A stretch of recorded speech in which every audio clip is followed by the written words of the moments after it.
On May 5th, she was to become a bride, a perfect wedding for a happy couple, and that's how it was supposed to be. She hoped that he thought the same, but on the wedding day, her fiancé told her that he did not love her. The bride was depressed and also felt anger and disappointment. It was the 7th prince of the Hebrew Empire, her husband Carmen Noah Delark.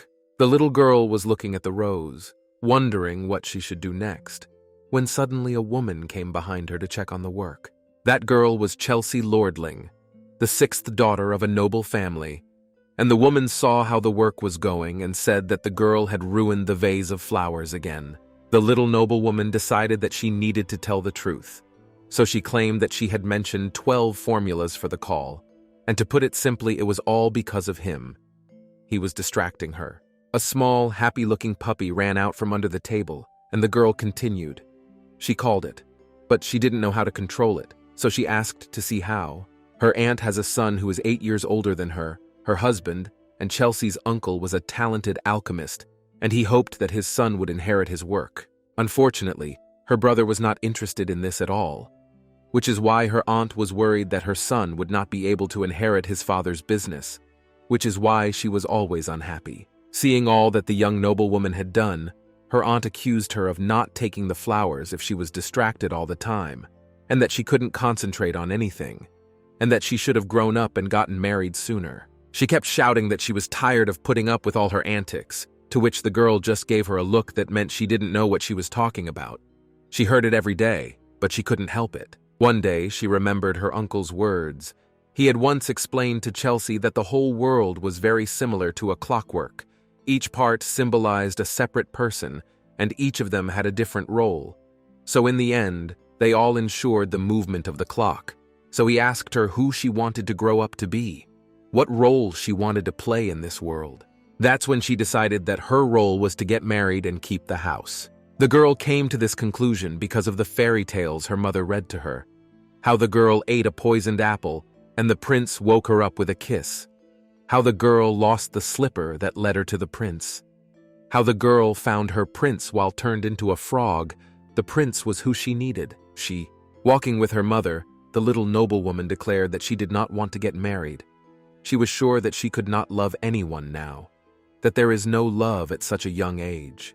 The woman just smiled quietly and explained to her daughter that she did not mean it. She did not intend to force her to marry him.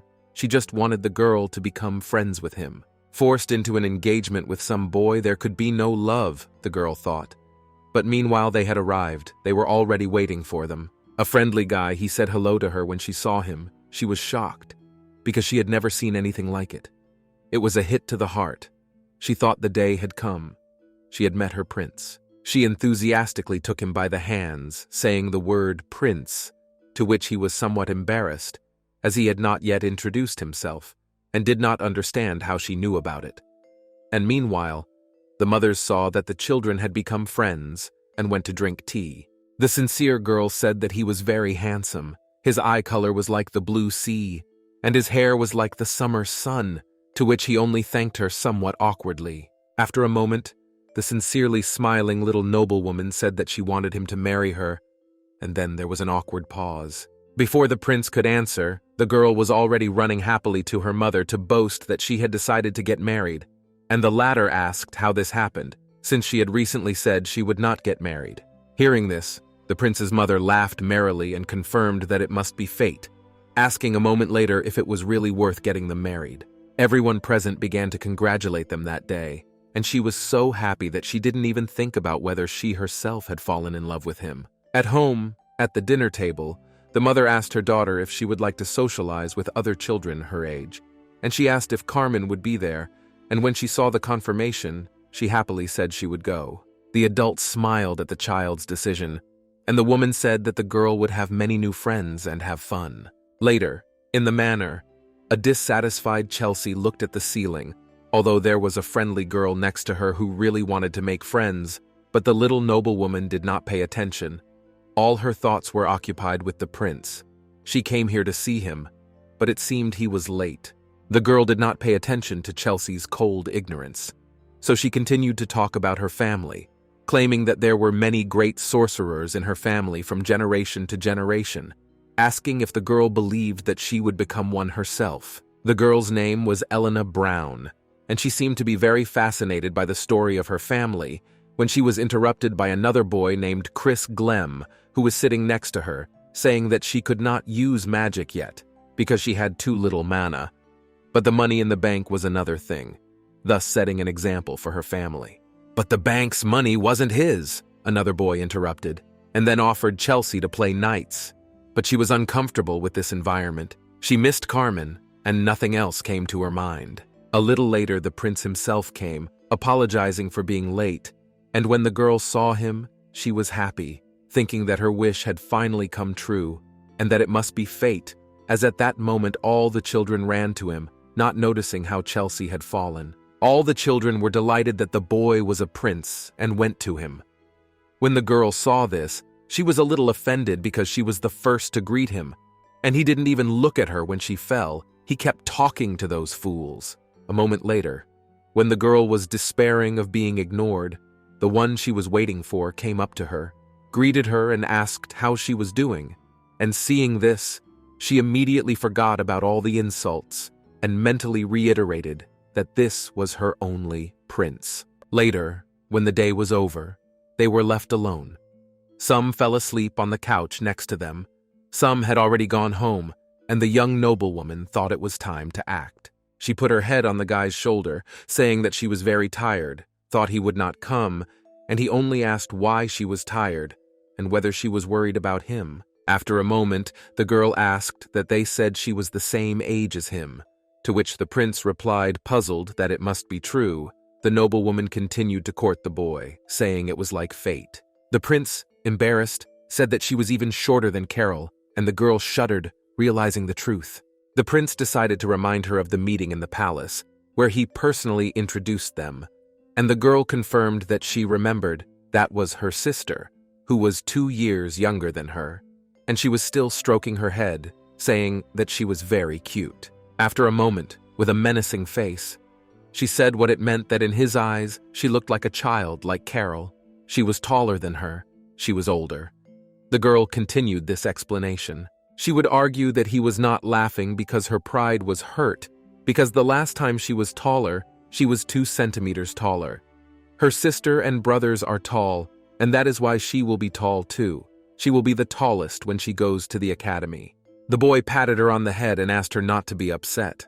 When she was at home on her tub, she thought that Carmen's thinking of her as a sister was bad. It was all because of her younger sister, if you think about it. Her older brother behaved very similarly to her. But she and the prince had been engaged for over a year. It couldn't go on like that. They had to come up with a plan to win the guy's heart. She took out a pencil and a notebook and started with what he liked. He loved animals. When she brought him a puppy, he was delighted. But she was invited to visit less and less. She would like to see him more often. A little later, she had a brilliant plan in her head. Her sister was a hunter, so if she picked on her, everything would work out. And running into her sister's room, she asked her to take her hunting tomorrow. While in the forest, sister shot a hawk. The girl enthusiastically asked to be allowed to bring the prey. She was released, but was told not to go far, as it was dangerous. While running after the animal, the young noblewoman thought that the prince would be happy because he loved animals, so if she brought him a hawk, he would marry her immediately. Of course, she wanted to get married when she was older, but it didn't matter. She had prepared a conscript's chains and a magic circle, and she spent all her pocket money on it. And when she saw him, she realized that he was dying, so she had to act quickly. After finishing all the preparations, the girl shouted, "Magic Formula 1, you will belong to me!" After which everything around her lit up, and the hawk was encircled by magic chains. She may not have been skilled yet, but she was able to tame a hawk. In short, she simply made a contract with the object. But the stronger her spirit was, the bigger beasts she could tame. The young girl would not let him break free of the chain, no matter how hard he tried. She had trained hard for this, so all attempts were in vain, so she had to bind him to her. She shouted, "Formula 13, I will give you part of my magic, and you will lend me your power in return." After which the hawk obeyed her, and she fell to the ground exhausted, unable to move a finger. Immediately afterwards, her sister came running in, wrapping her arms around the young noblewoman, saying that she was very worried because she had disappeared somewhere and asked what had happened. The girl assured her that everything was fine and she was only lying there because she was tired, after which they decided to go home, when suddenly the hawk rose and flew away. Everyone froze, not understanding how it survived, and the girl only said happily that it was hers now. A few days later, in the garden of the palace, the prince and his mother were sitting on a bench when they heard a long shouting. As soon as he turned to see what was going on, Chelsea hugged him, saying that she missed him very much, and a moment later she saw his mother and greeted her as well. She replied that the girl was full of energy and that they would probably have a lot to talk about, so she would go for a walk. She decided not to waste time, so she immediately started showing her new pet, saying that he would love it. Magical chains immediately appeared on her hand, and a moment later, a bird appeared above them, with a beautiful necklace on its head. When the boy saw this, he asked with extreme excitement if the girl was a conscript, to which the girl proudly confirmed and offered to pet him. The young noblewoman was already sure that the boy would be hers, as she thought. The prince liked the animal very much, and maybe after that, he would finally look at her in a new light. After playing together until sunset, Carmel said it was late and he had to go back, and the girl just looked at him, noticing that his hair was shimmering beautifully in the sunlight.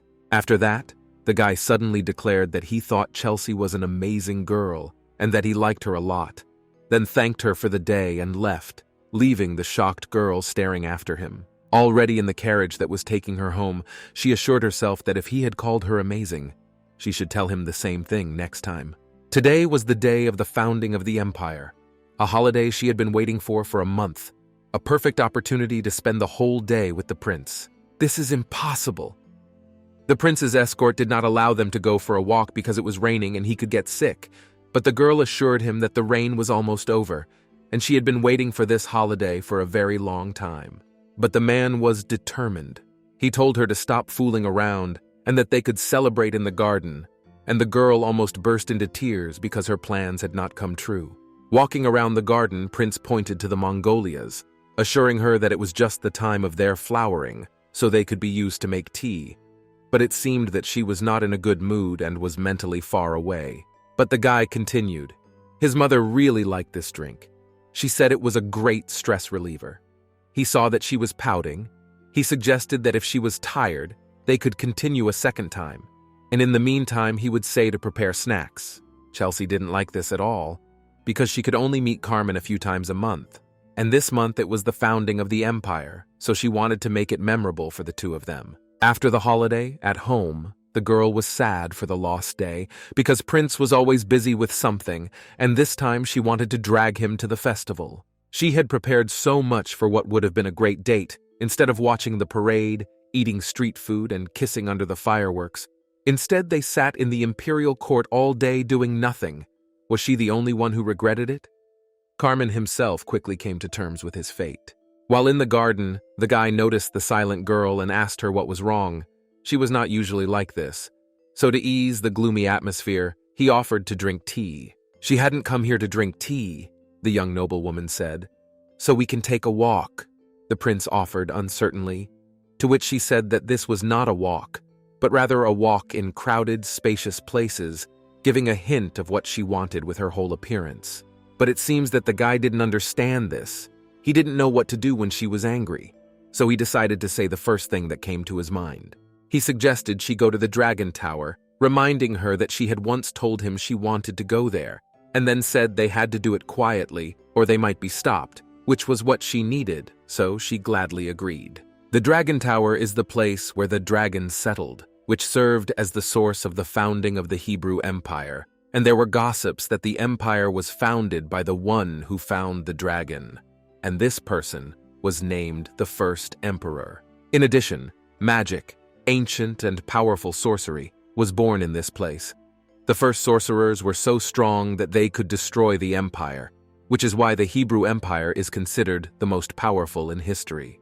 The Empire of Hebron, the birthplace of magic, is considered by many to be just a rumor, a children's fairy tale, but they say that 10 years ago, a real dragon was found in the tower. His death was a blow to the empire. Some people were even left without magic.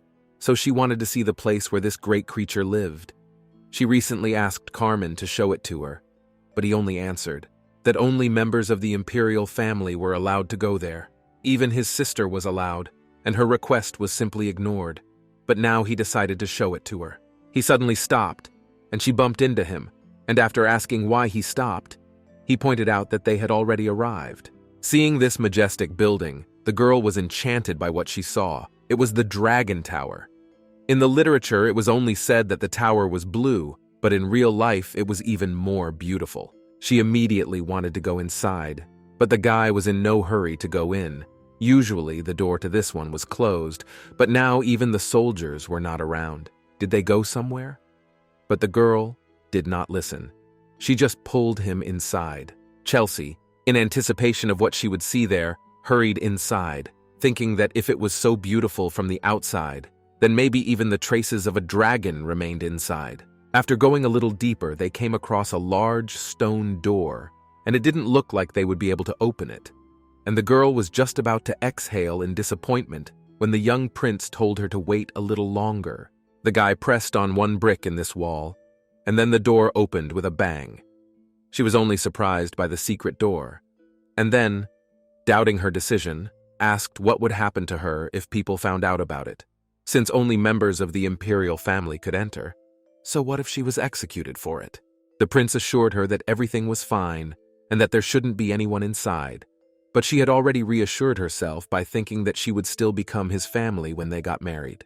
After that, they started to climb up, and Chelsea was only surprised at how the torches lit up on their own while they were climbing. Apparently, there was a seal of fire magic, or the dragon did it himself. The climb up was harder than she had imagined. They had been walking for 20 minutes, and she was already tired when she saw a room with a bench ahead. Carmen suggested that she rest, to which she happily agreed. While resting, they agreed that it was not an easy task to climb to the top, and then the guy suggested that they go back, as there was nothing else to see. Everything was the same, and there was a bed where she could lie down and rest for a while. What she heard disappointed her, but she agreed to return, and on the way she thought that it was all bullshit. Not what she expected from this tower. It was just a simulation of climbing stairs. When they returned, they noticed something they hadn't expected. The door through which they had come in was closed, although the prince hadn't locked it, and when they tried to open it, they realized they were trapped. The door wouldn't open, and the children almost panicked. The soldiers must have returned while they were climbing the ladder. There were days when the door was open all day, so he didn't realize that it could be closed. The prince blamed himself for everything, but the girl encouraged him, since she had asked him to show her the tower, so she felt guilty as well. So she assured him that the knight from the garden would definitely look for them, and even if they didn't find them today, the soldiers would still make their rounds. But until then, they would have to sit here. He was completely desperate, but she was sure that since they were missing, there must have been a fuss outside by now. If they are here, they will be found sooner or later, so there is no need to worry about it beforehand. You can just sit and think about it. So the girl decided that it was worth going upstairs. The long and very difficult way up completely exhausted Chelsea, but what she saw was worth all the effort. At the top was a majestic hall, which was called the Dragon's Den. But very soon, her joy was interrupted. Fatigue finally caught up with her, and she fell to the ground, unable to feel her legs, and the prince gave her his hand, to which she replied that she could hardly stand another such climb. The boyfriend suggested that she go to look at the beautiful view, and she gladly went with him, and on the way their attention was drawn to the coat of arms on the wall. Kira was the name of the dragon, and the girl could not have known about it, as it was not disclosed. He was the last representative of his species, a blue dragon that became a symbol of the imperial family, the only dragon of the Hebrew Empire. When they finally got to the balcony, they saw a shining city from the height of the tower. The whole city was visible, there were many people, and they were all happy. If it wasn't for the weather, they would be out there right now too. But it happened that they were stuck in this tower. Suddenly, the prince apologized for not being able to attend this year's festival, and promised that next year they would definitely come. The girl pointed to the building. It was the Wesley's magic shop. You could see it clearly from here. It looked very small, like a toy shop. Everything looked small from there. Suddenly the lights went out. Maybe it was closing, as the girl decided to brag that she knew Uncle Wesley had recently made a mistake. He had brought the wrong product, and then she had just bought a magic amplifier from him, and then had to change it for another one. Continuing the story, she said that if she ever made a mistake like that, she would give him a pin. But realizing that Carmen was a man and not interested in pins, she rephrased, this time adding that she would rather give him a ring. Suddenly, the prince took off his jacket and threw it over the girl, and they had a nice laugh. Later, they noticed a tower. It was the same tower that shows the time to the residents of the city. Maybe it was the same as this one. And maybe there were also violators who were sitting and watching the festival from below. The guy asked her if she was cold, and she proudly asserted that she could not be cold because her caring fiancé had given her his jacket. Hearing this, Carmen decided to hug her, and when asked why he was doing it, he said that he just wanted to, and she understood mentally. Her uncle had once told her that every person has a role in this life. Chelsea took his head and said that she would keep him warm. She was sure that she was born to be with him, and they sat holding hands for the rest of the evening and watched the fireworks. When she was home, she looked out the window and missed her fiancé. She thought she had spent at least 10 hours in the Dragon Tower, even thought she would have to spend the night there. But after 6 hours, they left. Her parents were very worried, as it turned out that during the celebration of the founding of the empire, one of the lords caught a cold and died of the disease. The girl thought that after that evening she would become closer to him, but as it turned out, she was just a spoiled child who wanted too much. She hoped that she would at least not be punished, but no. She was locked up for 3 days, and this was the most unpleasant and offensive punishment for her. So, sometimes at night she would go to the kitchen, hoping to find something tasty, and while walking down the hall she heard her parents talking about the imperial family, so she decided to eavesdrop. The prince had a fever, and his condition was serious. As it turned out, he had contracted a lizard disease, which could be contracted from poisonous lizards or from animals that ate their discarded tails. Only the hospital plant Barrack could help, but it was very difficult to find. The knights have already searched all around, but did not find anything similar, so they will go tomorrow to look for it too. Hearing this, Chelsea felt horrified, realizing that her loved one was seriously ill. She decided to go looking for this plant too. She spent the whole night studying information about this plant. The baraka had a pungent smell and purple petals. It was a northern plant, so in the Hebram Empire it grew mostly only in winter. But she was sure that if she searched the entire empire, at least one plant could be found. She had a plan. She needed to summon an animal with a developed sense of smell. Perhaps a dog would do. But with her current level of magical power, she couldn't summon any more. After putting her hand on the seal, she realized that she could summon various insects, and after summoning them, she ordered them to find a purple flower with a pungent odor, and if they found it, they should immediately inform her. She was a little nervous because the insects were very small, but she was happy that the summoning worked. But still, she had no strength left and fell to the floor, unable to get up. The little noblewoman slept like that until the morning, when she was woken up by the summoned insects, and she let them into the room, and they began to tell her about everything they had found. And at that moment, a maid came into the room. She noticed that the girl was acting strangely, so she asked her if she was okay, and she just smiled as if everything was fine. When she asked her where her parents were, she immediately ran to them. They were still in the garden, though they were about to leave, and she decided that she needed to tell them where to find the barracks, though she would have to tell them about insects, which was a problem because her parents didn't recognize mages, and that was why she liked spending time with her uncle. Chelsea caught up with them at the carriage, and they noticed that their daughter was out of breath, so they were a bit surprised. But the girl decided not to waste time, and immediately told them that she knew where to find the barracks. The carriage, surrounded by knights, was traveling through the forest to the Covenant Flower. The knights themselves were skeptical, as if it was impossible for a plant to be on the mountain where they were going. They had searched the entire capital and found nothing. And then a little girl found it. They thought she was just attracting attention in this way. My mother, her and the Empress went to fetch the plant. My parents passed on information about where the plant might be, but I still had to sweat to convince them all. Just saying that it grew on the mountain behind big boulders was not enough.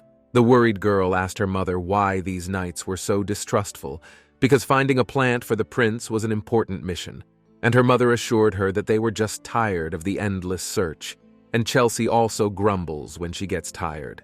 But they still had two dissatisfied expressions on their faces, so they said from time to time that they wanted to turn back. And after a few moments, she asked where the motive was leading, and after learning the necessary information, she pointed the way. She could not remain indifferent to their criticism, because it was about saving the prince from the disease. She needed to help. And meanwhile, they had already reached their destination. After searching everything carefully, one of the knights said that there was nothing there, but the girl did not take his word for it and went to examine everything herself. The purple flower right behind the stone should be here. Realizing that there was nothing there, she despaired, because there it was, a flower with purple petals. One of the knights showed her what was behind the stone, which turned out to be a common weed. The girl fell to the ground and began to scurry across the surface with tears in her eyes.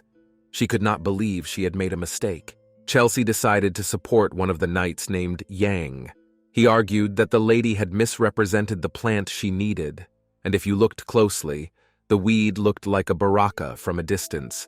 He understood her feelings, but there were no other flowers here, so he suggested going back. The girl did not find the flower, although she wanted to, but despite the mistake, her mother did not scold her, but rather tried to comfort her, saying that everything was fine, but deep down, the girl felt guilty towards the Empress. Even the knights, who had been feeling encouraged by the possibility of finding the barracks, fell silent, and this silence only made the situation more tense, and yet the most bitter words were those of the Empress herself. In the carriage, the Empress turned to the girl, trying to calm her down, saying that she really wanted to help, but that she should leave this matter to adults, and Carmen would definitely recover. In the evening, when she was back in her bed, the girl reflected on her failure. Everything was too strange. Her bugs had definitely found the barracks. How could insects confuse plants? The vision of moths and ants is different from that of humans, but they had an excellent sense of smell. They had to look for barrack by smell, not by appearance, and the smells of barrack and weed were completely different, and the smell of barrack was too peculiar. But it turned out that it wasn't, and Carmen was now suffering. More than a week had passed since he fell ill, and 3 days since they went to look for a barracks. When she had stomach pains, she cried a lot, and when she imagined Prince feeling the same way, and she couldn't even see him, she wished she could take away all that pain at will. Still, the girl gathered her strength, realizing that she had to find the baraka, even though the Empress had told her to leave it to the adults. She had made a big mistake last time, and this time she would use the magic stone to find the plant. Even with the stones, Chelsea needed a lot of magic formulas, so for a while she also suffered from magic exhaustion, but she was assured that this time she would definitely find the barracks. She set a goal, and she was determined to reach it. 3 days later, her magical animals told her that they had found a barracks on the outskirts of the capital, so she immediately prepared to go there, and to do so, she made a dummy of her sleeping out of pillows and climbed down a rope. Of course, it was dangerous to go alone, but she couldn't share her ideas with her parents anymore, so she had to find the flower on her own, and so she went, determined to find the baraka. Upon reaching her destination, she noticed the cherished flower, which was, of course, on the outskirts of the capital, but fortunately she managed to catch a passing van to get there, and the man who dropped her off warned her that there were bandits here, and then drove to a neighboring village. Now, all that was left to do was pick the flower. But since she grew up on a rock, this was a problem. She mentally scolded herself for not coming with her parents. If there had been any adults here, she would have been able to reach the barrack. Suddenly, she heard voices, and the girl decided to hide behind a tree, thinking it was the same bandits. But they were only complaining among themselves that they had to work at night so that no one would catch them. Chelsea decided to listen to them, thinking that they had also come for the flower, and one of them threw a rope behind a nearby rock and started to climb it. The girl was torn between the desire to come out and claim the flower as hers, because she found it first, and to stay in the hiding place and wait for them to leave with the flower. After taking the flowers, one of them ordered the other to search the area, as there might be more flowers nearby, after which they left, and the girl came out of hiding, realizing that her target had been snatched from under her nose. While examining the scene of the theft, she suddenly noticed another flower. For some reason, there was a rope left, and she uncertainly decided to climb it. It looked very high, and the girl tried to calm herself down, remembering that the prince was suffering now, and she was in doubt, so she had to go up. She began to climb, and assured herself that she could easily reach the barracks that way. One false step and she was already flying down, not immediately realizing what was happening, but she managed to regroup and grab the rope. Stopping on the ledge, she looked down at where her bag had just fallen, realizing that she had almost fallen. But after realizing this, she was overcome with euphoria because she had managed to climb the mountain, despite all the fear that remained somewhere down there. Although her hands were torn, she realized that there were more important things to do. And when she took out the flower, she realized that it was exactly what she needed. The strange shape of the bud and the unpleasant smell. Everything matched. When she reached the village, which was not far away, she found the coachman who had brought her here in the inn. He recognized her, but she only asked him to give her a ride back to the capital, although it was late. But she assured him that she would double the amount if they left now. When she saw the empty bag, she realized that she had lost all the money. But the coachman assured her that he had to go there himself, so he would not take any money. But the girl did not want to just go, so she gave him the necklace as payment. He took it, saying that his daughter would love it, and then decided to leave right away so that he could get to the city by morning. They hurried until the morning and finally arrived at the palace. Chelsea handed over the barracks to the servants and immediately left. She would like to see her fiancé, but she would not be allowed to see him. A couple of years have passed since that day, and their relationship with the prince has only strengthened. The girl has reached school age and entered the academy. Her mother, worried, asked if it was too early for Chelsea to go to the academy.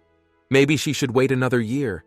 But the girl was determined, as she knew that then she would be with Carmen in different classes, and therefore she should not worry about her. The Imperial Academy of Hevram was the best educational center of the empire, with 3 buildings: a general building where everyone could enter, a military building where knights were trained, and a magical building. She applied for admission to the dormitory, and while looking through the class schedule, she noticed that there were no classes, only holidays. The girl standing next to me said that this was the way it should be, because they were just beginners, not knights or mages, but rather a co-developmental core, with the main focus on strengthening and bonding. The girl next to her was Elena Brown, Chelsea's childhood friend, and she realized that her friend was right. And unlike those with a narrower specialty, their studies were not as important as new acquaintances. Waiting for the ceremony to begin, Chelsea said she missed the prince, and that it might be worth climbing over the fence of the military corps, as they had studied at the same academy. So why was it so difficult to meet? She did not understand. The other 2 girls approached them, asking their names and introducing themselves as Kuzan and Lena, and upon hearing their names, they grabbed the noble women's hands and asked if they wanted to join their club, the Needle Women. The club's activities are related to embroidery, and if they haven't chosen where to go for extracurricular activities yet, they could go to them. This will help them in the upcoming competition, said one of the 2 girls. During the festival, there will be several competitions, a night tournament from the military corps, and about 5 from the joint corps, including embroidery, knitting, and poetry, and the winner of the corps will be considered the queen of the academy. They heard that Chelsea has a loved one, and if she wins, they will be appointed king and queen and will be considered the Hebrew star couple. The winners of the festival's competitions, who were recognized as the best in their field, were called star couples, and there is a belief that they are bound by fate and will definitely get married after graduation. All the star couples were featured in the magazine, and if you learn more, many of them did get married. Hearing this, Chelsea was fired up about the idea because it was the perfect future for her if she and Carmen were chosen as king and queen in the competition. She was very intrigued by it, so she agreed. Late at night, when she was already in her room, her sister checked on her, and seeing that she was still embroidering, she said that she had to go to bed, as she had a competition tomorrow. Although Chelsea could not sleep even if she wanted to, but her sister decided to support her, saying that tomorrow there would be not only students of the academy, but also their closest relatives, and therefore they would come to support the girl, and therefore she should go to bed, after which she put her restless younger sister to bed. Left alone in the room, the girl thought about tomorrow. The competition was very close. There were no problems with embroidery, but there was also chess according to the rules, so she would just improvise and not waste time. So the day of the festival came. Many people gathered. Speakers announced that the tournament participants should go to the right building, and all the instruments were checked by students of the magic building. Meanwhile, her two friends were already there. Elena supported her as best she could, assuring her that she would succeed, and Chelsea herself was radiating determination. She was sure that her embroidery was perfect. But people were of a different opinion. Two girls next to her mentioned a girl named Sasha, and as if she was the most suitable for the role of queen. When she noticed her, she realized that she was her biggest rival, Sasha Croft. One of the teachers announced that the competition would be held from 10 to 18 hours, and they would have a total of 8 hours to work, starting with crafts, followed by a chess tournament, then poetry, and the last one would be embroidery and knitting. So everyone would have to meet the deadline and hand in their work by the end of the competition. The first stage was a craft. Sasha did everything very quickly and beautifully, so she was the first to pass it, thus causing a flurry of admiration from the girls at the back of the class. Chelsea, of course, did not like this situation, as she realized that she had just started, and her rival had already beaten her. Fortunately, her friend nearby calmed her down and recommended that she glue the base first, so that it would dry as soon as possible, because otherwise the work would not be accepted. After hearing the support, she realized that she should calm down. She could not let all the training go to waste. All she had to do was glue the parts of the house together. A little later, when Chelsea woke up in the dining room, she looked disappointed, and her friend asked if she was still working and if she was giving up. It's just that while she was embroidering, her product was drying. She was so engrossed in the work that she didn't notice how the details moved a little bit, and it was time to hand it in. And she finished the house, of course, but it turned out to be crooked. But it wasn't over yet. There was still embroidery to be done after all, and she was confident because she had been practicing long and hard all this time, so it was no time to be sad, but rather to get ready for the next competition. The second stage was chess. She sat down opposite her opponent and started thinking about the game. But her opponent decided to talk to her and said that she could give up right away, because the victory at the festival would definitely belong to Sasha. She was outstanding from birth, and so the girl had no chance. But Chelsea wasn't going to listen to that, so she said she didn't have time for stupid talk and had to knit. Time was running out, and her opponent said she didn't think she could make it, and she pointed out the girl's mistake. There was a hole in her product, and when she saw it, she was shocked, because she didn't understand how it could happen. But she assured herself that there was still plenty of time before the deadline, and she would have time to redo everything. But the opponent wasted no time and managed to checkmate the girl, and the next competition ended without incident. At the graduation celebration, Chelsea was congratulated by her friends, who told her that she had done a great job, and although she didn't do well in the beginning, she managed to fix it, and if she had been given more time, she would have definitely become the queen of the academy. As for the results, the girl took the second place in embroidery, while Sasha Croft took the first place. No wonder so many people supported her. She really was like a princess, and she had been learning everything since childhood. Maybe if Chelsea had worked on it since childhood, she would have succeeded so easily. She went to the balcony and said that there was no point in regretting it. She just had to try harder. A guy approached her from behind and handed her a glass of drink. The guy she had been wanting to meet all along. It was the prince. He couldn't find her anywhere, so he went looking for her. But Chelsea was worried about something else. The drink he had was cherry, and he was allergic to cherries. The boyfriend convinced her that he was fine, but she was too concerned about him, examined him, wanted to go for medicine, and then said that Prince should not show his weak side. Hearing this, she laughed out loud, thinking that she was drinking alone, so he decided to join her, and the girl was once again convinced that Carmen was very attentive and caring. After sitting for a while, Chelsea decided it was time. She took out the box and handed it to the groom, who opened it and saw a canvas inside. The girl came up with the drawing herself and embroidered it. She wanted to please him, so she tried very hard. When she heard that he liked it, she was very happy and assured him that she might not be able to do everything at once. But she was glad that at least she managed to do it. She would try and cherish such moments. And therefore, this thing is a symbol. After these words, she took him and kissed him. It was a symbol of her love. She admitted that she loved him. Before he could answer, 2 students who were on the neighboring balcony intervened. Seeing that they had been spotted at the most inopportune moment, the girl was very embarrassed, and then quickly took the boy inside, offering to dance. When Carmen went inside, the first thing she did was apologize for the fact that there were strangers there. But she still felt that shame. She had just gathered her thoughts, and now this day would be remembered for the fact that someone heard her embarrassing herself. But the guy didn't seem to care much. He suggested forgetting about it and going dancing. The girl didn't really understand why they should dance right now, but he didn't seem to realize that on the balcony, it was just an excuse to avoid an awkward situation. Already on the dance floor, Prince wanted to confess something to her. When the competition was over, one girl confessed to him. He was not interested, so he refused her. But the guy decided that Chelsea should know about it. There was no point in starting any kind of relationship, so if something like this happened, he promised to let her know, and all because he was her fiancé. The girl just laughed sweetly at what she heard, saying that if he was bored with someone, he could tell her right away, because he knew he had liked Chelsea for a long time. That day, the only thing she did well was embroidery. Even her confession was ruined.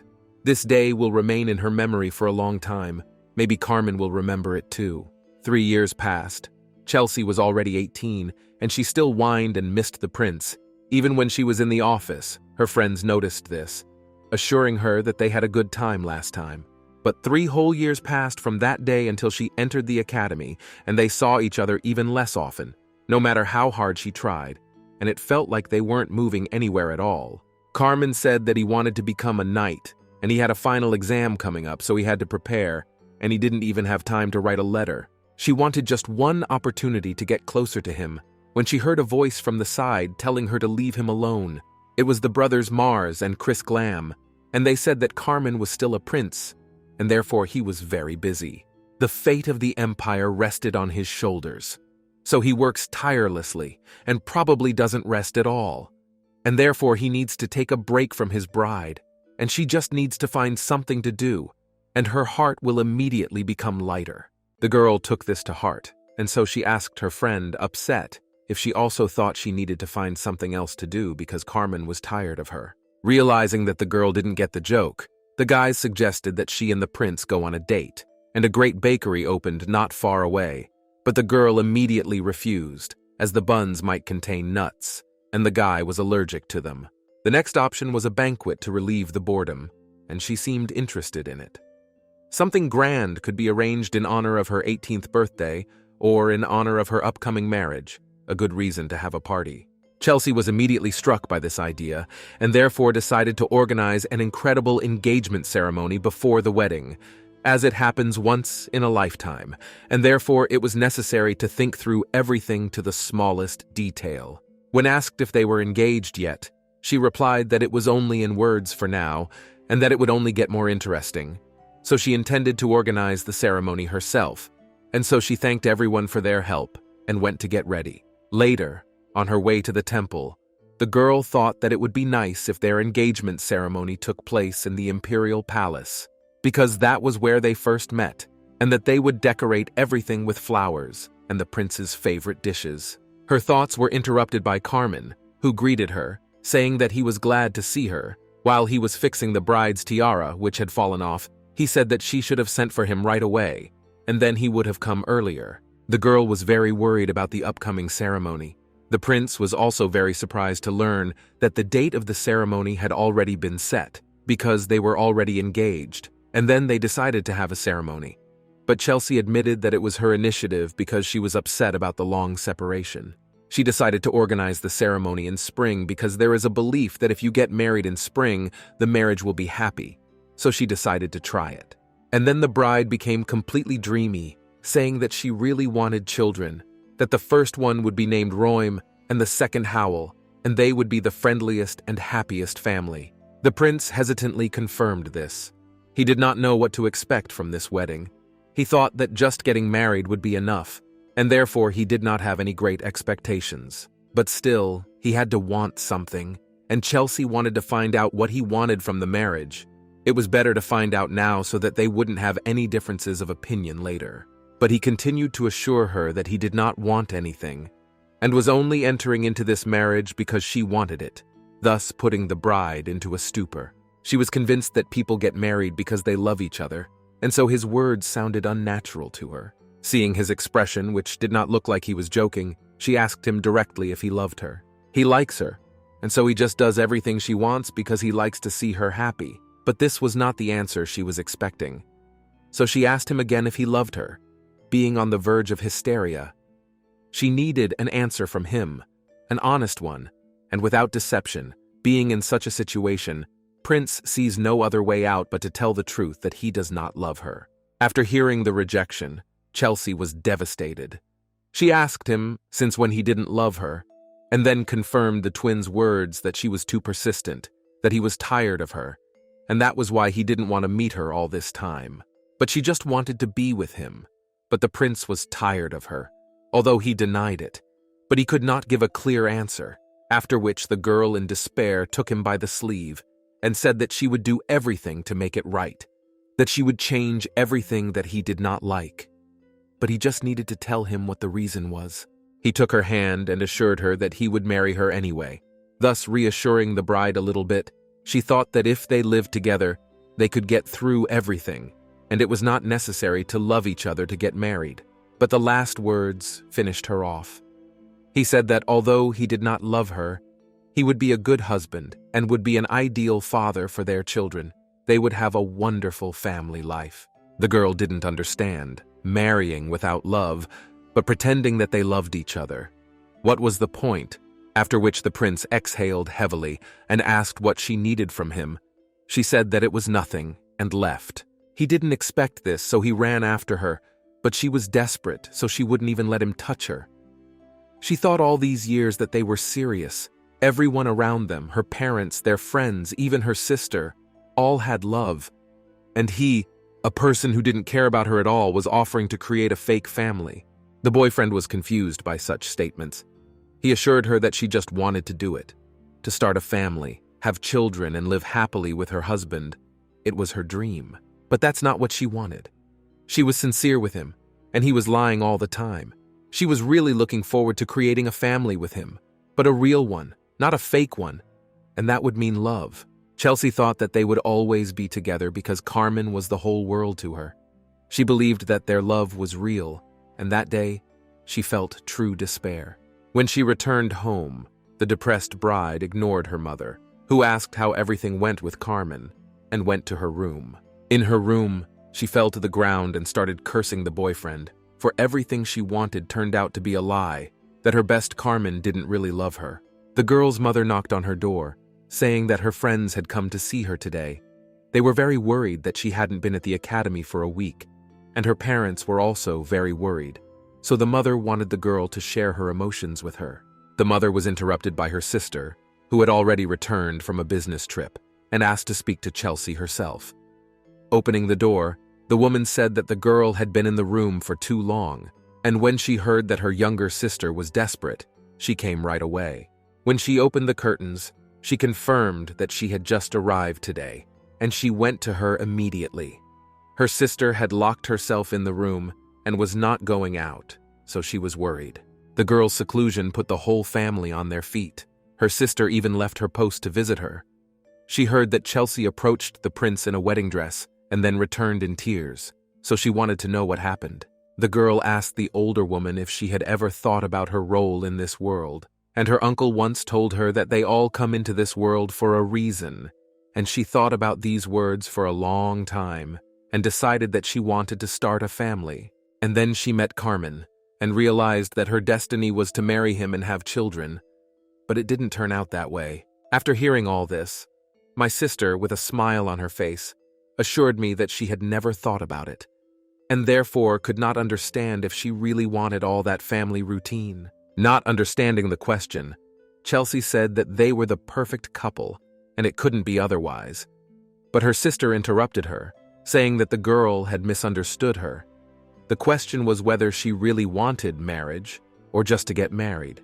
Still not understanding what her sister was trying to do, the girl said that what was the point of getting married if you didn't want to get married? All girls want to get married, and preferably to a handsome guy. The woman gently replied that she was mistaken, citing her Aunt Jenny, who was their maid and yet was not married. The sister continued to explain her opinion that one should not be in such a hurry with a goal in one's life. She herself was doing a lot of things, but her heart beat faster only when she could protect someone with her sword. She likes the fact that her family is safe because of her, but if she were to get married, she would have to give up all that, wouldn't she? And that is why she considers it her goal in life to protect herself and the people she loves. That's why Chelsea has to choose a role that will be for her alone, but she wanted it herself. Since she was a child, she planned to marry Carmen when she grew up. She did everything she could to make their future family life happy, knitting, embroidering, doing everything for him alone. But now she was no longer sure. Now her future was not connected to the prince, and so she felt empty inside, as if nothing was left. The sister had a brilliant idea. The girl could do something else, not related to the boyfriend, and more specifically, the draft. The girl claimed that she was doing it because of Prince, because he loved animals. But the older one immediately refuted this statement, saying that she had learned it from her uncle, long before she met Carmen. And she wanted to call a dog that also had some edible name. Camembert, she wanted to call him. And that's why her sister suggested that she take up conscription, assuring her that this was her destiny. She just had to remember how she had called him as a child.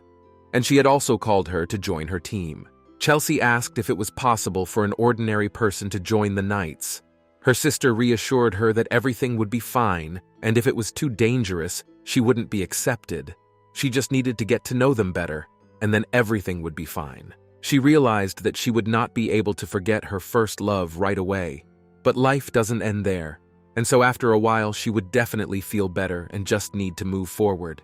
They were leaving in 10 days, so she should hurry, and then her sister left without giving the girl a word. If you think about it, the prince is also studying to be a knight, and if she goes with her sister, there is a chance to meet as colleagues. But she didn't want that anymore. She had to give up even thinking about him. When she opened the door, she saw a conversation between her mother and sister, where the former said that she wanted to take the younger one with her, and the mother needed to take care of her health, as she had not slept for a long time. Seeing her tired mother, Chelsea realized that it was all because of her, and then she swore to herself that she would not cause problems for the family. That same evening, in the street, she burned all her things that reminded her of the past, assuring herself that she had already grown out of them, and remembering Prince, she realized that she would never wear them again. From the day she met Carmen, she cherished everything he approved of in one way or another. A dress or brooch he complimented her on. She never threw away but kept as a treasure, and now it was leaving the capital because of her fiancé. He treated her well, even if he never loved her, and she wondered if she would meet someone else in the future who would love her sincerely. Her thoughts were interrupted by one of the maids who helped with the burning of the things. She found the diary that the girl had taken to burn on her own. Having done this, she realized that her heart was still hurting, but her mind was already clear. They were just friends who grew up together. And as her sister said, after a while, everything would be forgotten. And so she addressed him one last time. "Carmen, I hope you find your love. Time will heal everything." A few days later, I decided to go on a trip with my sister. She read all the books on basic self-defense, studied the entire library, and also went to her grandfather's library, which was the second largest in the capital by number of books, and it had books so old that they could not be found anywhere else. Her uncle also lived at her grandfather's estate, and he was very eager to help her. So he asked what books she was looking for, and she answered that she was looking for books about knight training. Chelsea stated that she decided to go on the mission trip with her sister. She needed to unwind and learn something new, and then she turned to her uncle. When she was little, he taught her martial arts himself, so she already had some basis, and so she asked if he would agree to help her. Her uncle agreed with obvious joy, assuring her that the old books contained a lot of useful information. So he would show them to her, which brought back memories of how she had loved reading since childhood, but then suddenly stopped doing so. And here she was again. The girl recalled that from that moment on, she started dreaming of a family hearth, but then she got burned because she liked something else entirely, and so they reached their destination. Her uncle opened the door, inviting her inside, and memories of the past flooded back. Later, they both started looking for the books they needed, but they didn't find anything, and Chelsea started to get nervous that all the books had the same content, and her uncle said that even in the Magic Tower, they teach the same principle, so it would be difficult to find something new. The girl thought that at this rate, she would be useless, and she was going to work with professional knights, maybe even go outside the Empire, if that was the mission. Although after the death of the last dragon, there were no major problems in the Empire, and all because of the hard work of the knights. If they suddenly met witches, it had to be at least somehow defensible. It had to be at least something useful. And now they finally found something that caught their attention. She was looking for a suitable book in her grandfather's estate and found a book of magic she had never seen before, 3 volumes written in an ancient language. This book had a strange title, Numa. It must have contained special magic formulas. In addition, it was kept in a closed box and wrapped in a gold chain. If it is really magical, it must contain many powerful spells. This book was so ancient that it was a very difficult task to read it. After sitting over the book for a while, the girl managed to read the first volume and decided to conjure something up. The first volume described a magic that could resist any monster, but it had quite strong limitations, but it was still quite useful. In the past, mages were strong enough to resist dragons, and the magic itself was intricate. Such spells had practically disappeared, as had those who could use them, if she could learn them. But no, the girl caught herself thinking that she wasn't a good spellcaster, so that would be impossible. The second volume contained weapons effective against monsters, or rather a magic circle that could summon them, as well as descriptions of the types of weapons and their characteristics, and she realized that it would be quite a useful book. After reading it, Chelsea was visibly surprised to learn that with the help of this book, she could summon various creatures, bending their will, and remembering her past experience, she wondered if she should start doing it again. While I was studying the last volume, the maid knocked on the door, saying that she had visitors, but she wasn't going to leave yet. It was still early. This guest was her sister, who noticed that the girl hadn't left her room for several days in a row, and it seemed that she was no longer thinking about the prince, but was working hard on something. Time passed, and the girl still could not understand what was written in the last volume. She could not make out anything at all. The book was so torn that it became almost unreadable. The author's name has been erased, but the form and technique of writing is exactly the same as in the previous volumes. Given that they were authored by a certain RD, it is probably the same here. She learned everything she could in a few days, although she wished she could ask the author directly what the book was about, so she had to study hard. Chelsea decided not to delve into the third volume, but simply to focus on magic circles and practice invocation with their help. She drew incomprehensible symbols without stopping, without being distracted by anything. The girl was reading the Book of Souls, Demons, and Monsters, when suddenly a hand fell on her back. It was her father, who, together with her mother and nanny, entered her room without permission, and without understanding anything, the girl realized that she was losing her balance, and then she fainted. The next day, when she was already in her room, her sister came to her, accusing the younger one of reading until she fainted, and everyone was very scared when they saw it. She had been lying down for 15 hours, and the doctor said it was all from overwork, and she needed to rest. But when she noticed that the girl was already heading somewhere, her sister barked at her to come back, but she had to return the books to her grandfather's place. When she got to the mansion and got out of the carriage, she saw him, the Marquis of Lordling, who was Chelsea's grandfather. The first thing she did was hug him, happy to see him back, and he said that he had heard that the girl was not well, and that was why he had come back. He asked if she was tired because she had been reading books, and she confirmed that she was, and was here to return them. Her grandfather wondered how she could read a book written in an ancient language, but she took a dictionary and used it to translate. and her grandfather thought that even with a dictionary, it would not have been easy to read what was written. Once inside, the Marquis asked his granddaughter if she understood what the books were about, and she enthusiastically replied that she really liked the book with the chain. Hearing this, the grandfather handed the girl the same chain and called it Wing Tooth, a chain that came with that book. It was designed to crush large animals, a perfect weapon. She decided to try to use it, naming the first formula, and the chain was wrapped in magic, after which it hung in the air, causing her husband to be surprised. Chelsea could feel her mana leaving her, so she wasn't sure if she could use the chain anymore, but she decided to try and throw it at the wall. The chain stopped right in front of the wall, and then the young sorceress was thrown to the ground. As she climbed up, she realized that she did not yet know how to use this object, and she blamed herself that her powers were exhausted by 2 simple spells, and at this rate, no powerful magic would be possible for her. The Marquis assured her that it was a difficult artifact to use, although 30 years ago there was no price for it, and even so, she would still like to try to learn. The grandfather smiled as if he had expected such an answer, and then said that she could take him, which shocked Chelsea. These books used to belong to the imperial family, and then they were simply given to him for safekeeping, and so he decided to give them to his granddaughter. The girl could not understand how she could just take such a valuable book, where such relics came from in her grandfather's estate, and whether she could even accept it. Before leaving, the man would say that the granddaughter told her mother that he was giving her things back, and when she was at home, the girl said that her grandfather had given her a gift today, and at the same time said that he was giving her things back, although the mother did not remember what such things she had given her father.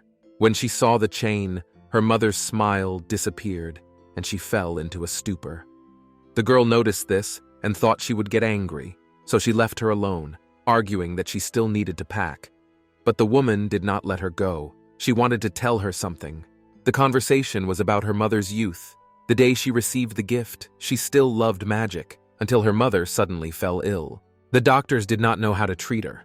It was an incurable disease, so they just shrugged their shoulders. That day, she promised her terminally ill mother that she would do everything to help her, so that her mother could still come to their wedding, thinking that she could cure her with magic. Locked in a magic tower, she began to study the magic of healing, learned all the magic formulas and potions she could to somehow ease the pain. Finally, she found the key to curing the disease, and she was sure that she would succeed.